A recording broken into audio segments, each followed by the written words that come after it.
মেয়েটি আমাকে বলে, ভাইয়া এই ঘটনার পর কতবার মনে হয়েছে মরে যাই, কতবার ভেবেছি সবকিছু ছেড়ে পালাই, কিন্তু পারিনি ভাইয়া। ভাইয়া একটা সময় মনে হয়েছে হলি আর্টিজানের জঙ্গিরাও ওদের থেকে ভালো। আমি প্রতিটি রাতে দুঃস্বপ্ন দেখি আর কাঁদি। কাউকে বলতে পারি না। দুই বান্ধবী মিলে ফোনে কথা বলি আর কাঁদি। এর মধ্যে আমাদের সেদিনের ভিডিও ওরা ছেড়ে দিয়েছে বলে আমাদের ফোন করে জানায়। বলে, তোরা হইলি এখন আমাদের কেনা মাগি, যখন ডাকমু আসবি। একদিন এক ভিকটিমের বাসায় সাফাতের দেহরক্ষী আবুল কালাম আজাদ যায়। ভয় পেয়ে যায় বাসার সবাই। আস্তে আস্তে জানাজানি হতে থাকে। হয় নাইম আর সাফাতের সজ্জা সঙ্গী হও, তা না হয় ভিডিও ভাইরাল।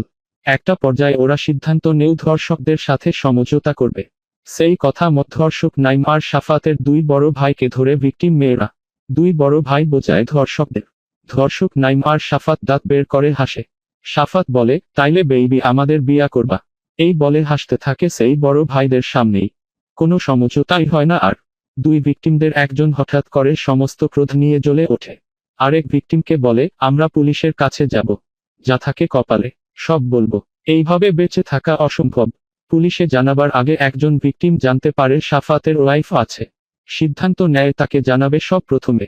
সাফাতের প্রথম স্ত্রী পিয়াসাকে খুঁজে বের করে একজন, কিন্তু জানা যায় পিয়াসার সাথে 8ই মার্চ সাফাতের ডিভোর্স হয়ে গেছে। পিয়াসার কাছে অনুনয় বিনয় করে ভিকটিমদের একজন। বলে, আপু প্লিজ আমাদের সাথে একটু থানায় চলেন। পিয়াসা প্রথম দিন যায় অসহায় দুইটি মেয়েকে দেখে, কিন্তু তিনি বারবার সতর্ক করে দেন যে এই ছেলেদের যতটা খারাপ সে দেখেছে তার থেকে অদ্বিগুণ খারাপ তাদের বাবা।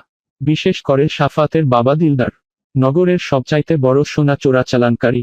পিয়াসা শুধু প্রথম দিন তাদের সাথে থানায় যায়।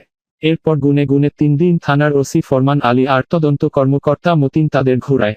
এইসব কইরা কি হইব, বাসায় যাওগা, জানাজানি হইলে বিয়া হইব না, এরা প্রভাবশালী, এই বয়সে বিপদে পড়লে কিন্তু আর উঠতে পারবা না, এইসব বলতে থাকে ওসি ফরমান।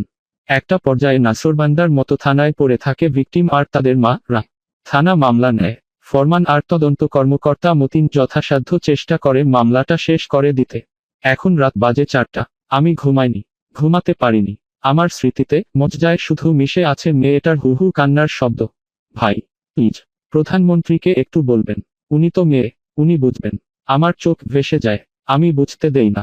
ভাইয়ের চোখের জলে বোন যদি আরো ভেঙে পড়ে। আমি সন্তর্পণে কান্না লুকাই।